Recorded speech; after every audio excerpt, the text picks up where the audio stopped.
Ang, Anong... ang simula ng basketball journey mo, Kirby, saan nagsimula yan? Yung hilig mo sa paglalaro? Gitarista ako dati. Talaga? Oo. 13 years old ako, Gitara. doon nagkaroon ng basketball court sa barangay namin. Wala pa dating court. Wala, kaya hindi ako nagbabasketball. Oo. Walang court eh. So, gitara. 13 years old, 6-footer na ako noon eh. So, yun, doon ako nahilig. So ikaw yung Gitara. 6-footer na gitarista pa nun nung wala pa. Oo. So, anong ginigitara mo? Anong kanta? Oo. Oh, pare ko. Yung mga Yun ang uso batang- nun eh. Batang Mga 90s, Eraserheads mga lagi. Ihids, Oo. mga parokya, mga River Maya. Yan. Ito din kasi yung panahon na puro brownout nun eh. So maglalabasan tayo para tumugtog, di ba? Naalala mo ba yung Brownout, mga? naalala mo Naalala pa mo yun? yung pag summer brownout? Oo. Tapos Maraming, hindi, hanggang ngayon maraming brownout pag summer eh. Oo, nung sa tayong panahon nun. Tapos doon matututo mag-gitara kasi nakatambay lang correct. sa labas. Pero ngayon lang ulit tayo nagbaba-brownout ha. Ngayong ano na to. Di si Okay. Gob, paano yung expansion? Tayo natin ng pag nag-champion yung road Meralco. widening eh, si Gob sa atin. pag nag-champion Meralco, wala nang brownout. Oo. Libre ulit. Oo, libre ulit. Pero ang galing na music yung una mong hiling. Tapos nung nagkaroon na ng court, Semento, tapos board. Semento. Kahoy yung board. Tapos bawal na kachinelas kasi maupod agad. oo. Kailangan yapak. Maubos Nagagalit ang tsinelas nanay. mo. Hindi Sayang kasi, eh. hindi ka ibibili ng tsinelas ng nanay mo pag nasira agad eh. Oo, kaya Oo. nauso yung Rambo, yung ganun kakapal yung yung swelas. Pag bago yung tsinelas mo, tas naubos mo agad, kakabili lang yan. Dapat magpaa ka na lang. Ganon-ganon ang linya. Oo. Alam na alam ni Ronnie Del.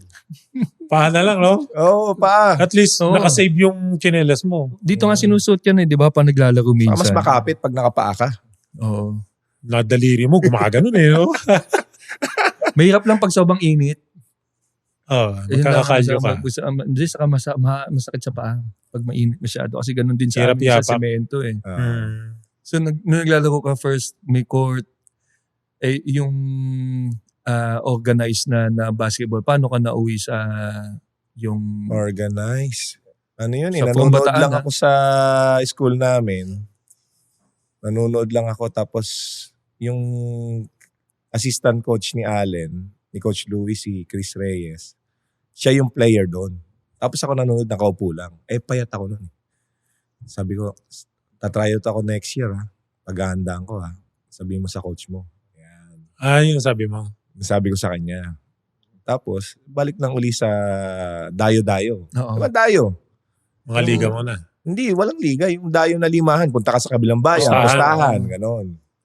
So, dun lang, larong kalye lang talaga. Tapos nagkaliga na rin sa court nyo. Tapos sa court namin, more on wala, laro lang. Yung interbarangay na ako nag-start. Doon ako na in love pag interbarangay na. Kasi official game na. Oo, ano na yan eh, Battle of Pride na yung pinaglalabanan niya. Kunyari, Santa Elena, Orion, lugar Bagong nyo na. Bayan, mga ganun na.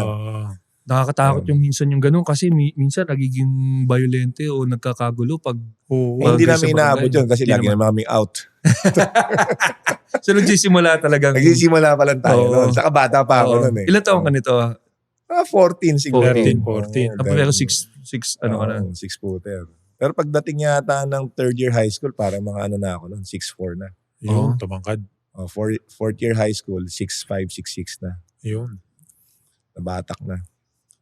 Yung ano, doon ka nag-high school? Doon. Sa Orion. Sa Jose Rizal Institute. Hindi JRU, JRI. Oo nga, JR. Pero kamag-anak yun, Jose Rizal. Oo nga. Pag Sister school. Ganon, may player na gusto mangarap ng higher leagues sa Bataan. Paano ang ginagawa? Luluwas talaga kayo ng Maynila, ganon. Na-under sa basketball program ko. Tapos, ngayon maganda, nagkaroon ng sports development. Ito yung ngayon sa Bataan. Sa Bataan, oo. Yung parang project nila Gob. So, napopondohan sila ngayon. Dati kasi, nung ako, medyo nahiya ako lumapit nila Gob eh.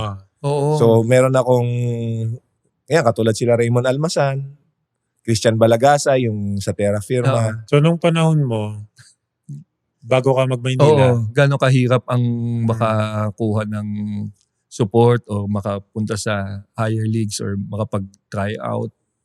Actually, nag-push sa akin mag-basketball nung nagtrabaho ko sa Petron Limay. Nag-construction ako dun. Talaga? 14 years old ako, nag-construction ako. Ang hirap, nasa gitna ng araw. Yung nakikita natin na Nakabila. nagpapala ng Oo. simento, tapos ibubuhos nila sa mga gutter Oo. para gumawa ng drainage. Doon ako nagtrabaho.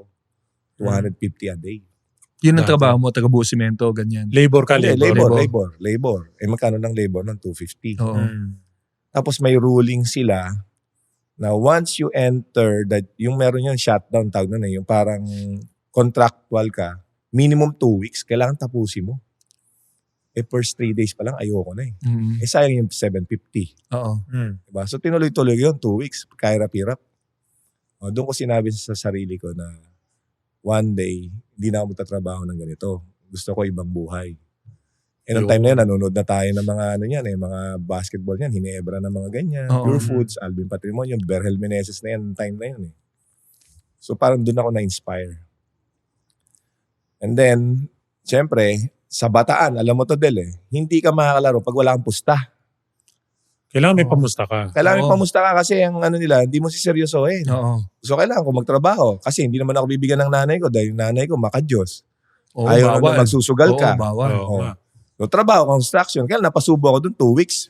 Sa gitna ng arawan. Oo. Para may pamusta. Pamusta. Ang daming pamusta. Siguro pang ilang buwan yung pamusta ko. 20-20 lang eh. Oo Hmm. nga. Di ba?